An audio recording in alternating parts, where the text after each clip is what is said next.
नमस्कार दोस्तों, स्वागत है आपका हमारे चैनल पर। नवरात्रि की 9 रातों की महायात्रा अब अपने अंतिम पड़ाव पर है। आज हम बात करेंगे इन 9 दिनों की साधना के फल की यानी महानवमी पर क्या करें। और फिर जानेंगे उस महान विजयोत्सव की सारी कहानियां जिसे हम दशहरा या विजयादशमी कहते हैं। यह सिर्फ एक त्योहार नहीं बल्कि शक्ति, सत्य और साहस की वो गाथा है जो हमें हर साल अंधकार से लड़ने की प्रेरणा देती है। तो चलिए बिना देर किए शुरू करते हैं विजय की इस महागाथा को। नवरात्रि का 9वां और अंतिम दिन महानवमी माँ दुर्गा के 9वें स्वरूप माँ सिद्धिदात्री को समर्पित है। माँ सिद्धिदात्री की कहानी सिद्धियों की दाता। क्या आप जानते हैं कि स्वयं भगवान शिव ने भी सिद्धियां कहाँ से प्राप्त की थीं? पौराणिक कथा के अनुसार सृष्टि की शुरुआत में सभी देवताओं और स्वयं भगवान शिव ने भी इन्हीं माँ सिद्धिदात्री की कठोर तपस्या की थी। इनकी कृपा से ही शिव जी को अणिमा, महिमा जैसी 8 सिद्धियां प्राप्त हुई। माँ की शक्ति इतनी प्रचंड है कि इनकी आराधना के बाद ही शिव का आधा शरीर देवी का हो गया और वे अर्धनारीश्वर कहलाए। यह दिन हमारी पूरी साधना का फल है। माँ सिद्धिदात्री की पूजा से आपके सभी अधूरे काम सिद्ध होते हैं और जीवन में हर तरह की सफलता, यश और मोक्ष की प्राप्ति होती है। महानवमी पर क्या करें?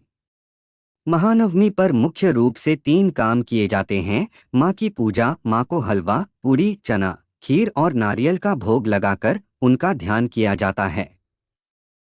हवन और पूर्णाहुति, नवरात्रि के व्रत और पूजा को पूर्ण करने के लिए हवन किया जाता है।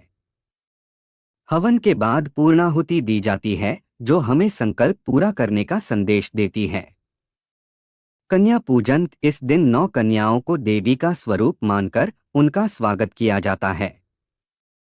उनके पैर छूकर उन्हें प्रेमपूर्वक भोजन कराया जाता है और उपहार या दक्षिणा दी जाती है। याद रखें, बिना कन्या पूजन के नवरात्रि की पूजा अधूरी मानी जाती है। विजयोत्सव, दशहरा या विजयादशमी, महानवमी के ठीक अगले दिन आता है विजय का महाकाल, दशहरा या विजयादशमी। यह पर्व हमें सिर्फ एक नहीं बल्कि 3 महान ऐतिहासिक विजयों की याद दिलाता है।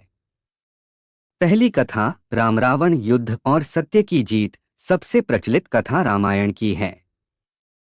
जब लंकापति रावण ने माता सीता का हरण किया, तब भगवान श्री राम ने 9 दिनों तक शक्ति की देवी माँ दुर्गा की आराधना की।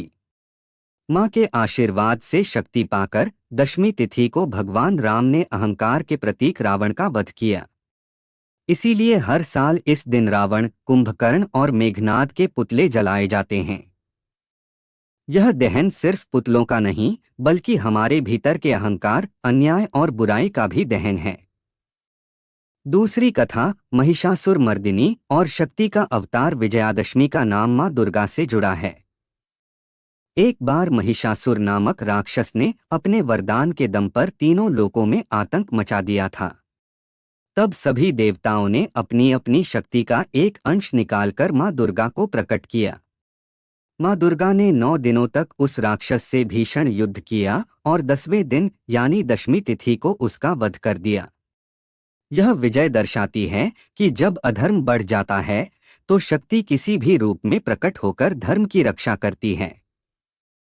इसीलिए इसे विजयादशमी कहते हैं, विजय की दशमी। तीसरी कथा, पांडवों का अज्ञातवास और शमी पूजन। महाभारत काल में जब पांडवों को अज्ञातवास मिला तो उन्होंने अपने सभी शक्तिशाली अस्त्र शस्त्रों को एक पवित्र शमी वृक्ष में छुपा दिया था।